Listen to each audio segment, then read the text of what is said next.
Hello everyone, welcome back to subject venture. आप देख रहे हैं बीएड थर्ड सेमेस्टर के एग्जामिनेशन के लिए हमारा सेकंड पेपर का जो एजुकेशनल गाइडेंस और काउंसलिंग का पेपर है वो आपका शेड्यूल्ड है। और इसके लिए आपको पता है 2 आवर्स का एक क्वेश्चन पेपर बने होगा जिसमें कि 75 मार्क्स आने हैं। और यहाँ पर इसके लिए आप जानते हैं इसके निर्देशन में खंड आ बा सा होते हैं और इनके लिए आपको केवल एक ही उत्तर पुस्तिका मिलनी है। खंड आ में आपके लघु उत्तरीय प्रश्न होते हैं और ब और सा में आपके दीर्घ उत्तरीय प्रश्न होते हैं। यहाँ पर फिर से मैं आपको बताना चाहूंगा कि आप अपने पेपर के लिए जो रणनीति बना के रखें, क्योंकि हमारे पास 1 घंटा 20 मिनट होता है। तो यहाँ पर हमारे 9 क्वेश्चंस के लिए आपको 6 मिनट से ज्यादा टाइम नहीं लेना है, जिसके लिए आप 54 मिनट देंगे। और इसके बाद आपको जो आपके 2 क्वेश्चन आपको करने हैं वो क्वेश्चन आप 30-30 मिनट में करेंगे तो 60 मिनट में क्वेश्चन हो जाएंगे। आपके 6 मिनट जो हैं ये मैं मान लेता हूं कि आपके नाम को भरने और साइन के लिए रह जाएंगे। इस तरीके से इस 2 घंटे का अगर आप सही से प्रयोग करेंगे तो आप अपने पेपर को 1 घंटे 20 मिनट में बहुत अच्छे से सॉल्व कर सकते हैं। अब आप पर निर्भर है कि आप अपने इस समय को 60 मिनट के समय को यहां पर लगाते हैं या यहां से कुछ समय यहां लेकर आते हैं, लेकिन आपको अपना पूरा पेपर सॉल्व करना है। मेरे कहने का केवल इतना मतलब है, ये आप भी जानते हैं, पेपर पूरा लिखना है, पेपर पूरा लिखना है, आपको पेपर छोड़ना नहीं है। तो आइए मैं अपने मॉडल पेपर को आपको बताने की कोशिश करता हूं। मुझे उम्मीद है कल के पेपर में आपको ऐसा ही प्रश्न या यही प्रश्न देखने को मिले, और ऐसी मेरी उम्मीद है, इसकी कोई गारंटी नहीं है, ये आप थोड़ा समझ लें।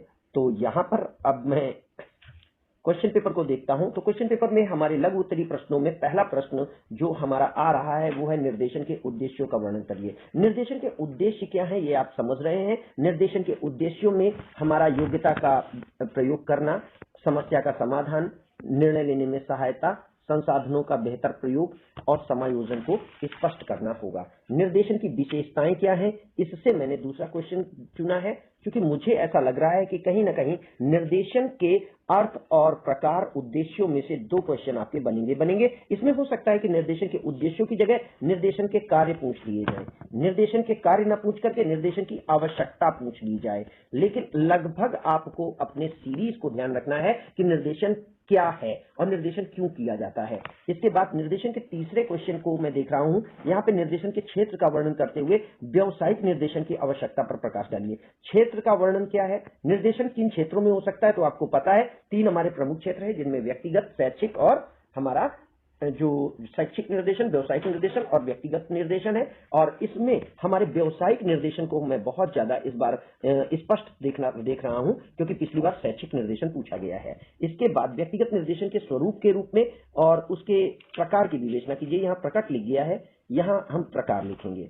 तो यहाँ पर व्यक्तिगत निर्देशन के स्वरूप और प्रकार की विवेचना कीजिए। व्यक्तिगत निर्देशन में किस तरीके से हम चीजें, यहाँ व्यक्तिगत निर्देशन के स्वरूप और प्रक्रिया मैंने लिखा था, ये थोड़ा सा कंफ्यूजन है। यहाँ पर आप प्रकार ना नोट करके इसको प्रक्रिया नोट करें कि व्यक्तिगत निर्देशन की प्रक्रिया क्या होगी। तो प्रक्रिया की विवेचना है और व्यक्तिगत निर्देशन किस तरीके का है, इस विषय पर ये हमारा डी क्वेश्चन हो सकता है। अगले क्वेश्चन में शिक्षा के उच्च स्तर पर निर्देशन की क्या आवश्यकता है और इसका स्वरूप कैसा होगा। यानी हम उच्च शिक्षा की बात कर रहे हैं, और मैं यहां पर स्पष्ट कर दूं कि उच्च शिक्षा के क्षेत्र में हमारे समायोजन की बात नहीं रहती, वहां पर हमें व्यावसायिक निर्देशन ही चाहिए होता है, क्योंकि व्यक्ति को अपने व्यवसाय और कैरियर के संबंध में जानकारी चाहिए होती है।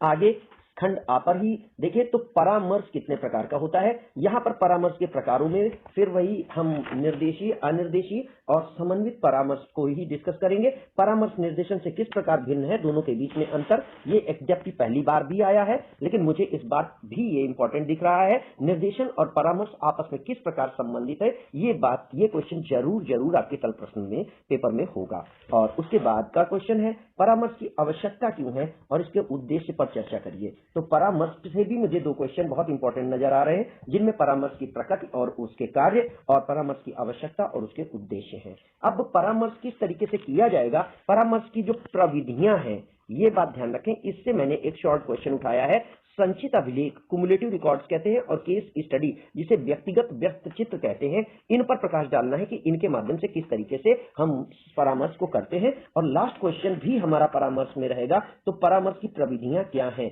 अब इसके बाद हो सकता है कि यहां पर बुद्धि से संबंधित कुछ क्वेश्चन आपको मिल जाए, व्यक्ति की रुचि से संबंधित कुछ क्वेश्चन मिल जाए, और यहां पर एक शिक्षक की भूमिका परामर्श में किस तरीके से हो सकती है, इससे रिलेटेड ये क्वेश्चन आपको मैं एक्स्ट्रा बताने की बात कर रहा हूं। ये हमारे एक्स्ट्रा टॉपिक हो सकते हैं जिनसे हमारा शॉर्ट क्वेश्चन बन सकता है। अब हम खंडसा की ओर चलने की कोशिश करें, तो अगले खंडसा में हम देखें तो खंड बा में हमारे दीर्घ उत्तरीय प्रश्न होते हैं, और यहाँ पर 4 प्रश्नों में से हमें एक प्रश्न करना है। टाइम स्टडी के तहत मैंने बताया है आपको मिनिमम 30 मिनट चाहिए होंगे, और 30 मिनट के लिए कम से कम आप 3 पेज यहां पर जरूर लिखें। अब 3 पेज का मतलब आपको मैटर भी क्वालिटी का रखना होगा, अदरवाइज आप अपने आप को 15 मार्क्स में से 10 मार्क्स के ऊपर नहीं ले जा पाएंगे। अगर आपको 10 में 14 मार्क्स के अप्रॉक्स चाहिए तो आपका मैटर प्लस कंटेंट बहुत अच्छा होना चाहिए। इसमें से हम पहले वाले खंड में निर्देशन को देखेंगे, तो निर्देशन को देखें तो यहाँ पर निर्देशन को परिभाषित करते हुए निर्देशन के सिद्धांत और प्रक्रिया पर प्रकाश डालिए। बहुत इंपॉर्टेंट क्वेश्चन है, 100% ये क्वेश्चन आपको शॉर्ट में मिलेगा। निर्देशन 100% मिलना है और निर्देशन के सिद्धांत भी मिलेंगे, और प्रक्रिया आप इसमें जोड़ सकते हैं क्योंकि ये लॉन्ग क्वेश्चन है। अगले क्वेश्चन को देखें। अगले क्वेश्चन में मैंने विद्यालय स्तर पर निर्देशन सेवाओं के संगठन की प्रक्रिया समझाइए, और इसमें शिक्षा में इसकी आवश्यकता क्यों है, यानी क्यों हमें विद्यालय में निर्देशन सेवाओं का संगठन करना होगा, निर्देशन सेवाएं क्यों चाहिए। और मैं यहां पर एक बात बता दूं आपको, जब रिजल्ट कमजोर आता है और बच्चा आत्महत्या कर लेता है, इसका मतलब बच्चे को सामाजिक तौर पर जुड़ाव नहीं महसूस हुआ, उसको किसी ने सहारा नहीं दिया, वो अकेला महसूस करता रहा अपने आप को और उसने इस दुनिया को अलविदा कह लिया। ऐसी चीजें ना आए, इसके लिए विद्यालय में निर्देशन सेवाओं की आवश्यकता होती है। बच्चे को जानने की कोशिश करिए, बच्चा बड़ा मासूम होता है, तो एक शिक्षक की क्या भूमिका है इसमें, यह भी प्रश्न यहां पर जुड़ जाता है। हो सकता है कि निर्देशन सेवाओं में प्राचार्य की भूमिका का क्वेश्चन पूछा जा सकता है, इसी क्वेश्चन को बढ़ाया जा सकता है, और शिक्षक को कैसे एक निर्देशक होना बहुत आवश्यक है, यानी एक शिक्षक का एक कुशल निर्देशक होना या कुशल परामर्शक होना क्यों आवश्यक है। उसके बाद के क्वेश्चन के लिए तीसरा क्वेश्चन, निर्देशन सेवाएं कितने प्रकार की होती हैं, किन्हीं 2 निर्देशन सेवाओं का वर्णन करिए। तो निर्देशन सेवाओं पर क्वेश्चन पिछली बार भी आया था, लेकिन ये इतना इंपॉर्टेंट क्वेश्चन मुझे लग रहा है कि मैं इसको इस बार रिस्क ले रहा हूं दोबारा से रिपीट होने के लिए। निर्देशन सेवाएं 8 प्रकार की हैं, और इनमें से किन्हीं 2 का वर्णन आपसे पूछा जाएगा। तो बेसिकली आप जो देखेंगे उसमें आपने सूचना सेवा को देख लेना है, उसके बाद अनुवर्ती सेवा आपको देख लेना है, अनुवर्ती सेवा, और उसके बाद आपको स्थापन्न सेवा देखनी है, स्थापन्न सेवा, और इसके बाद जो आपको देखना है वो आपको देखना है जो सेवाएं होती हैं स्वास्थ्य और सूचना सेवा से संबंधित, उनको आपको देख लेना है। तो इस तरीके से ये 4 सेवाएं मैं बोलूंगा कि इन पर आपकी टिप्पणी आ सकती है। हो सकता है शॉर्ट में इनमें से कोई सेवा पर आपसे प्रकाश डालने के लिए कहा जा सकता है। अगले क्वेश्चन को देखें।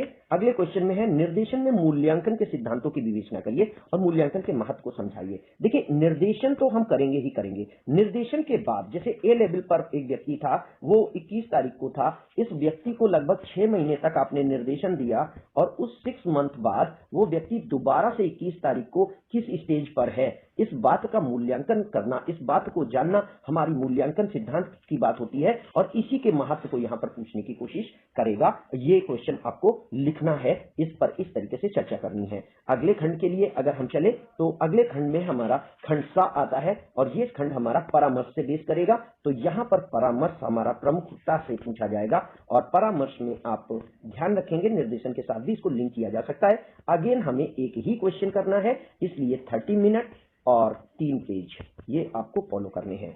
तो पहला क्वेश्चन है, परामर्श को परिभाषित करते हुए परामर्श की आवश्यकता पर प्रकाश डालिए, निर्देशन और परामर्श के मध्य अंतर स्पष्ट करिए। देखिए, निर्देशन और परामर्श के मध्य अंतर, इसको मैं 5 स्टार दूंगा यहाँ पे, और निश्चित तौर पर यह आना है। परामर्श की परिभाषा तो पूछी ही जाएगी, उसके साथ परामर्श की आवश्यकता भी इंपॉर्टेंट होती है। ये अगर क्वेश्चन नहीं आता है, परामर्श के उद्देश्य, परामर्श की आवश्यकता, निर्देशन और परामर्श के बीच में संबंध, इसका मतलब इस पेपर में कुछ दम है नहीं। अगले क्वेश्चन को देख लेते हैं। अगला क्वेश्चन है, परामर्श के आवश्यक तत्व क्या चीजें हैं जो परामर्श को बनाती हैं और परामर्श प्रक्रिया किस तरीके से चलती है। परामर्श प्रक्रिया के चरण बेसिकली ये 5 चरणों में रहती है। इनके नाम और इनकी प्रक्रिया को स्पष्ट तरीके से आप अध्ययन करके जाएं। निश्चित तौर पर परामर्श प्रक्रिया कैसे आएगी, यदि परामर्श प्रक्रिया नहीं पूछी जाएगी तो परामर्श की प्रविधियां पूछ ली जाएंगी, ये बात याद रखेंगे। एक अच्छे परामर्शदाता के गुण को स्पष्ट करिए। स्पष्ट करते हुए शिक्षक की भूमिका का वर्णन करिए। यहाँ पे अच्छे शिक्षक का परामर्शदाता क्या होना बहुत आवश्यक है। यहाँ पे शिक्षक की जगह प्राचार्य भी हो सकता है, ये आप याद रखें। प्राचार्य हो या विद्यालय में एक अच्छा परामर्शदाता क्यों आवश्यक है। विद्यालय में परामर्शदाता क्यों आवश्यक है, विद्यालय में परामर्श सेवाएं कैसे चलाई जाएं, क्यों जरूरी है, इस विषय पर एक क्वेश्चन हो सकता है। और अगले क्वेश्चन के तौर पर और लास्ट क्वेश्चन में मैंने रिस्क लिया है, आउट ऑफ बॉक्स एक क्वेश्चन मैंने बुद्धि परीक्षणों से डाला है कि जो आईक्यू टेस्ट हैं, जब हम किसी का परामर्श लेते हैं या हम किसी व्यक्ति के निर्देशन की बात करते हैं तो व्यक्ति उसकी योग्यता को देखता है और योग्यता में सबसे पहले हमारी बुद्धि आ जाती है। इसलिए मैंने बुद्धि और रुचि के सिद्धांतों में से इस परीक्षण की उपयोगिता को स्पष्ट करने के लिए एक क्वेश्चन दिया हुआ है। मुझे उम्मीद है ये क्वेश्चन बहुत ज्यादा इंपॉर्टेंट नहीं है, लेकिन अगर आउट ऑफ बॉक्स क्वेश्चन आता है तो बुद्धि परीक्षण से क्वेश्चन बनेगा। तो इस तरीके से आप अपने इस क्रिप्स के लिए इतने कंसेंट को जरूर पढ़ के रखें। मैं एक बार इस बात के लिए भी आपसे रिक्वेस्ट करूंगा कि पीछे जो मैंने सॉल्व पेपर के 3 वीडियो डाले हैं खंड आ बा सा, उनको आप जरूर पढ़ के जाएं। 50% कंटेंट आपको वहां से मिलेगा ही मिलेगा। और गेस्ट के तौर पर मैंने ये पेपर आपकी हेल्प के लिए तैयार किया है। ऑल्दो मैं आपसे रिक्वेस्ट करूंगा कि आप अपनी तैयारी पूरी करके जाएं। ये मेरा मात्र एक गेस है, मेरी कहीं पर भी कोई जानकारी नहीं है, ये मेरा अनुभव है जिसके दम पर मैं ऐसा कह सकता हूं। ये होगा ही ऐसा निश्चित नहीं है। वीडियो अच्छा लगे तो अपने दोस्तों तक शेयर करें, अपनी पढ़ाई करें, आगे बढ़ें और चैनल के साथ बने रहें। धन्यवाद।